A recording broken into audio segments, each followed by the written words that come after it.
Hello बच्चों, city classes में आप लोग का स्वागत है। तो इसके पिछले क्लास में हमने 9 नंबर क्वेश्चन तक बता दिया था, 108.1 का। तो आज हम इसके आगे क्वेश्चन करेंगे।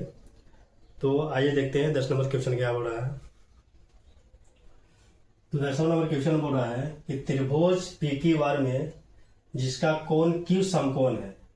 त्रिभुज पी क्यू आर में जिसका कोण क्यू समकोण है और P R plus Q R बराबर 25 सेंटीमीटर है। P R plus Q R बराबर 25 सेंटीमीटर है और पी क्यू बराबर 5 सेंटीमीटर है। तो साइन पी, कोस पी और टेन पी का मान ज्ञात करें। तो ये क्वेश्चन बोल रहा है। तो आइए देखते हैं। सबसे पहले त्रिभुज बना लेते हैं। ये देखिए समकोण त्रिभुज है। ये मान ली P है, ये Q है और ये R है। पी क्यू बराबर कितना दिया है? तो 5 सेंटीमीटर दिया है।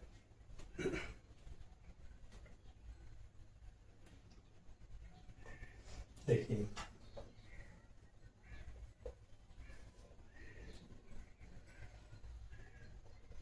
चूंकि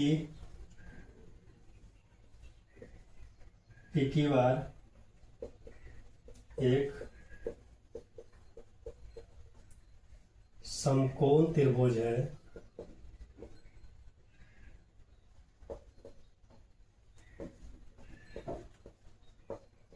जिसमें कोण क्यू समकोण है। क्या है? कोण क्यू समकोण है तथा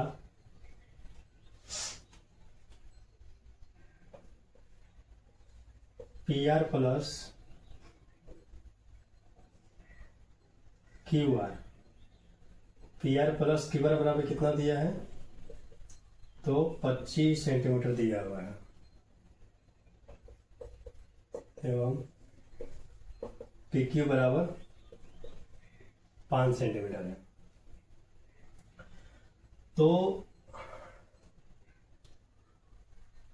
यहां से मान लेते हैं, माना कीवर बराबर हम 1 सेंटीमीटर मान लेते हैं। कीवर का मान कितना मान लेते हैं? तो 1 सेंटीमीटर कीवर का मान लेते हैं। इसलिए पहले देखिए, चूंकि P R plus Q R बराबर 25 सेंटीमीटर है, तो पी आर बराबर देखिए, यहां से मान बैठा लेते हैं, पहले देखते हैं। तो P R plus Q R का मान हम 1 मान लिए हैं, ठीक 25 हो गया। तो x बराबर हम क्या लिख सकते हैं? यह हम पी आर का मान निकालते हैं। तो पी आर बराबर क्या लिखें? तो 25 माइनस एक्स। तो पी आर का मान कितना हो जाएगा यहाँ पे? तो 25 माइनस एक्स। तो तीनों का मान पता चल गया लंब कर्णधार का। तो अब यहां से देखिए, पाइथागोरस प्रमेय से देख लेते हैं। पाइथागोरस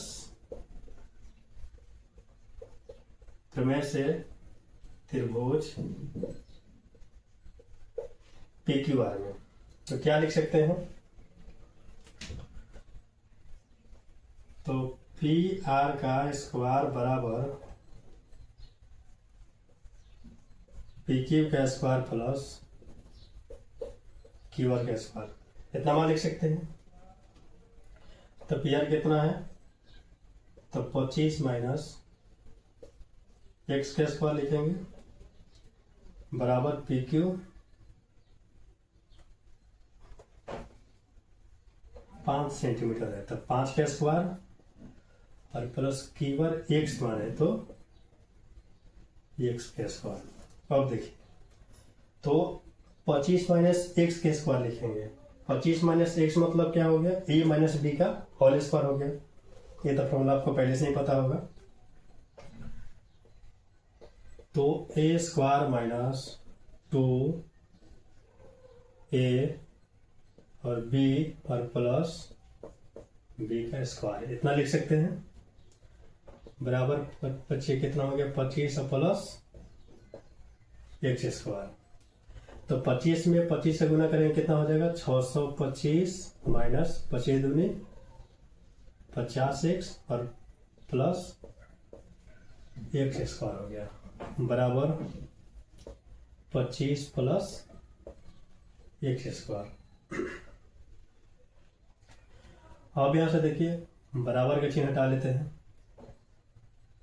तो 625 माइनस 50x और प्लस एक्स स्क्वायर माइनस 25 और माइनस एक्स स्क्वायर बराबर हम 0 लिख सकते हैं। बराबर के बाद यहाँ पे 25 और प्लस एक्स स्क्वायर लिखा हुआ है। तो अगर हम बराबर से इस साइड में लेकर आए तो जो भी प्लस वाला चीज होगा माइनस में होगा और माइनस वाला प्लस में होगा। तो यहाँ पे 25 प्लस में है तो इधर आके माइनस में हो जाएगा। अब यहाँ से देखिए एक्स स्क्वायर से एक्स स्क्वायर खत्म हो गया है। तो अब क्या लिख सकते हैं तो माइनस 50x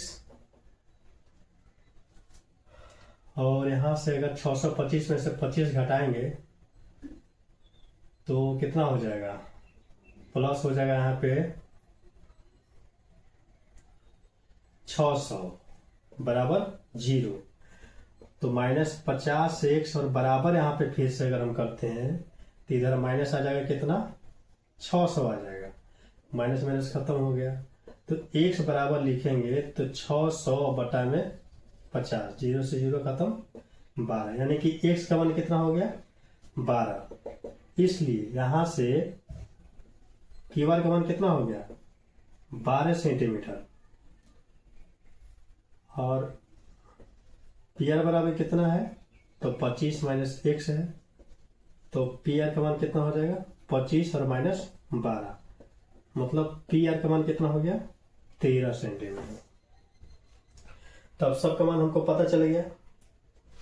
तो पहला क्या पूछ रहा था इसमें पहला नंबर क्या पूछ रहा था तो साइन पी का मान ज्ञात करें। तो साइन पी मतलब क्या होगा तो लंब बटा में क्या हो जाएगा कर्व यानी कि साइन पी बराबर हम लिख सकते हैं 5 बटा में 13 आंसर।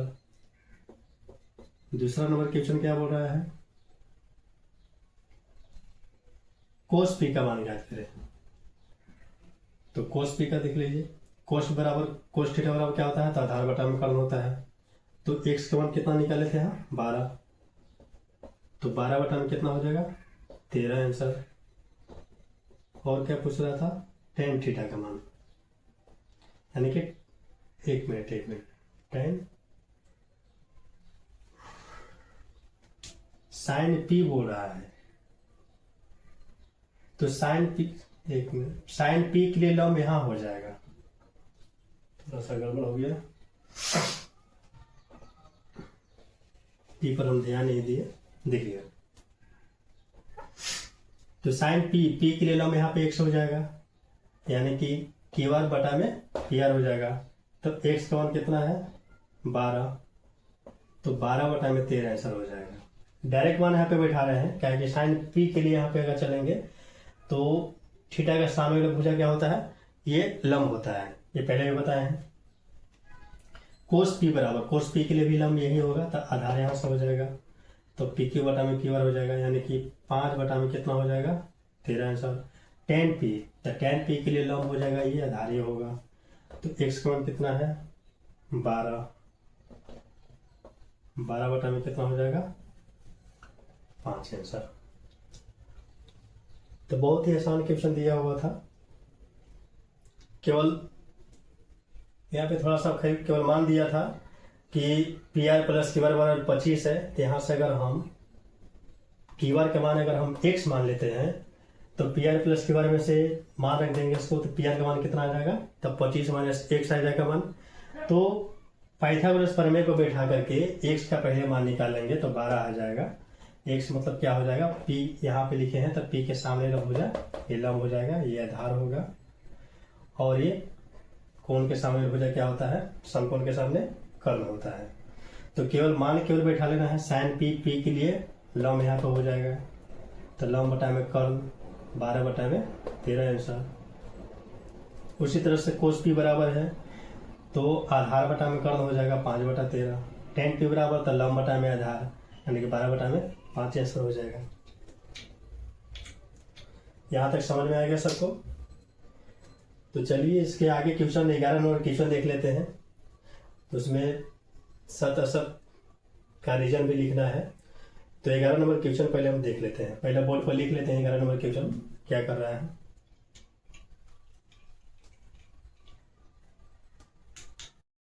तो ये देखिए 11 नंबर क्वेश्चन हम बोर्ड पर लिख चुके हैं।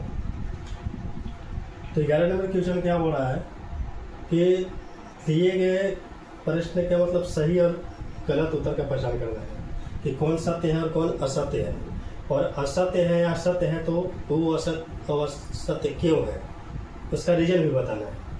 तो देखिए पहला नंबर क्वेश्चन क्या हो रहा है कि tan a का मान सदैव 1 से कम होता है। tan a का मान सदैव 1 से कम होता है, तो ये सही लिखा हुआ है या गलत लिखा हुआ है इसकी पहचान करना है। तो tan a का मान सदैव 1 से कम होता है, यह असत्य है। यह क्या है, तो यह असत्य डायरेक्ट लिख लेते हैं।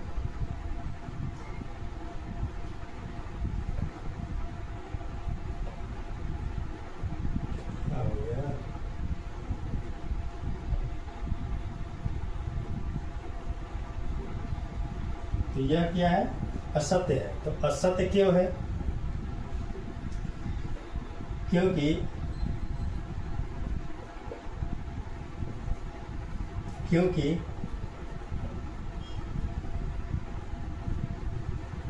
tan 45 का मान 1 होता है और tan 60 बराबर √3 होता है। तो मतलब 1 से सदैव कम होता है बोल रहा है। तो tan 45 का मान ये कोण वाला जो है ये अगला क्लास में हम बताएंगे कि tan 60 sin 60 इसका मान क्या होता है, तभी थोड़ा सा बता देते हैं।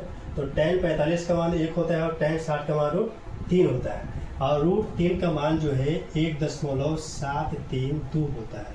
मतलब क्या है, 1 से क्या हो गया, बड़ा हो गया, तो ये गलत हो गया ना, क्योंकि tan 45 का मान 1 होता है और tan 60 का मान 1√3 होता है, इसका मान होता है 1.732, मतलब 1 से क्या हो गया, बड़ा हो गया।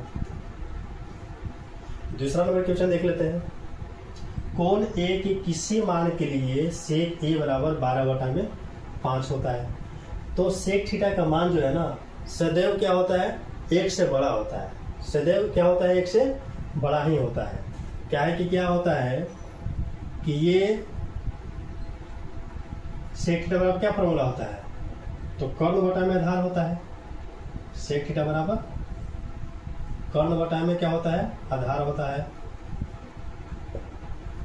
तो कर्ण का मान क्या होगा, हमेशा क्या होगा, बड़ा होगा। यह आधार मतलब कि आधार से बड़ा ही होगा कर्ण का मान। तो यह क्या है, तो यह सत्य है। यह सत्य है क्योंकि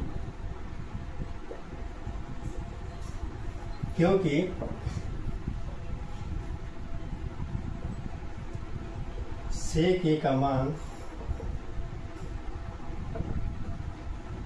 सदैव 1 से बड़ा होता है। ठीक है, अब देख लीजिए तीसरा नंबर। तो कोस A कोण A के कोसेकेंड के लिए परिक्त एक संक्षिप्त रूप है। नहीं, ये गलत है। ये गलत क्यों है, तो देखिए यह असत्य है क्योंकि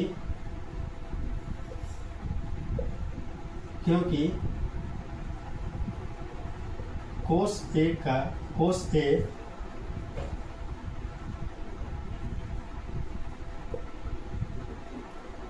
कोसाइन का संक्षिप्त रूप होता है।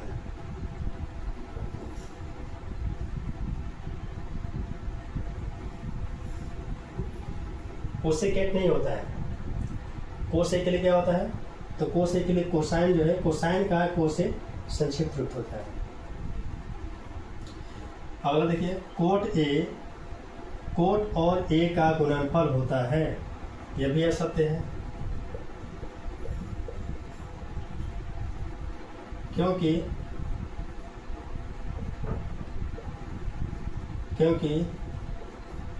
कोट ए कोट और ए का गुणनफल नहीं है।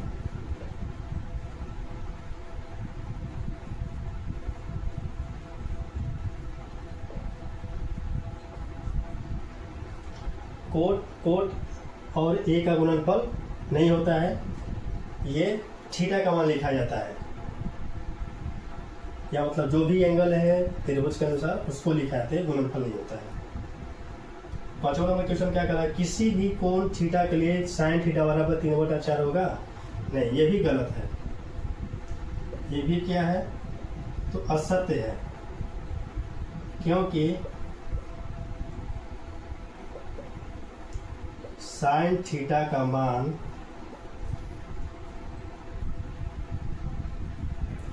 कभी भी 1 से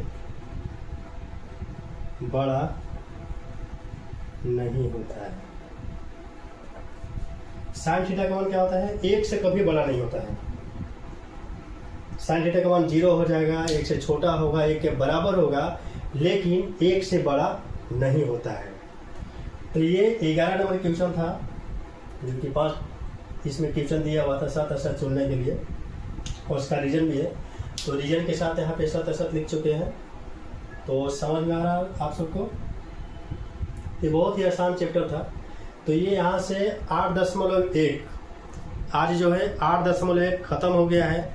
इसके अगले क्लास में हम 8.2 का हम फार्मूला बताएंगे, जो कि बहुत ही बेसिक तरीके से फार्मूला बताएंगे और बहुत आसान तरीके से फार्मूला बताएंगे। ऐसा फार्मूला बताएंगे कि वो तुरंत याद हो जाएगा और कभी भूलेंगे नहीं, जैसे पिछले क्लास में हमने फार्मूला बताया था।